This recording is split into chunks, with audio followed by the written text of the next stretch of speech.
Նախ հեծանվային մշակույթ, թե հեծանվուղիներ, նորվեգացի մասնագետը նախընտրում է առաջինը։ Նախ պետք է մարդկանց մեջ արմատավորել առողջ ապրելակերպը, հետո նոր անցնել հեծանվային արահետների ձևավորմանը։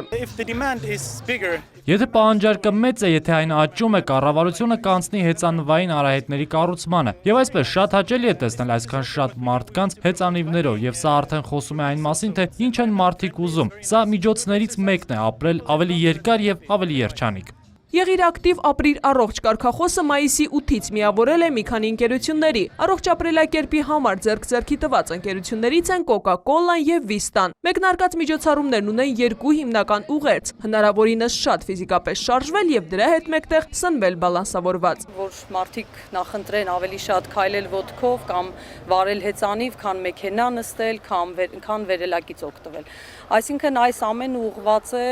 ավելի առողջ հասարակություն ունենալուն։ Հեծանվամարաթոնը նախաձեռնության միայն մեկ ամենախոշոր մասն էր։ Շահումյանի հրապարակից սկսվող եւ երկար շրջապտույտից հետո նույն տեղում ավարտվող մարաթոնին մասնակցում էին 8-ից մինչև 63 տարեկան հեծանվորդներ։ Հեծանիվը ինձ օգնում է, ես դե հավեսա ու ինձ առողջ է։ Ուժ է տալիս, որպեսզի կարողանամ լավ առողջ ապրել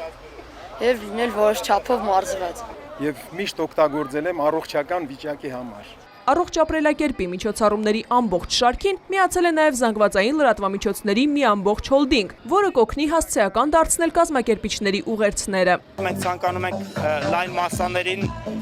հորդորել եւ խրախուսել, որպեսզի ել ավելի շատ մեր առօրյա կյանքում ֆիզիկական ակտիվությունը եւ ընդհանրապես սպորտի հետ առնչությունը ավելացնելով։ Երևանում առաջին զբոսաշրջային հեծանվային արահետը արդեն նախագծման փուլում է, իսկ հանուն առողջ ապրելակերպի հաջորդ միջոցառումը նախատեսվում է աշնանը։ Գեղեցիկ Աֆոնց, Անդրանիկ Մամիկոնյան, Armnews։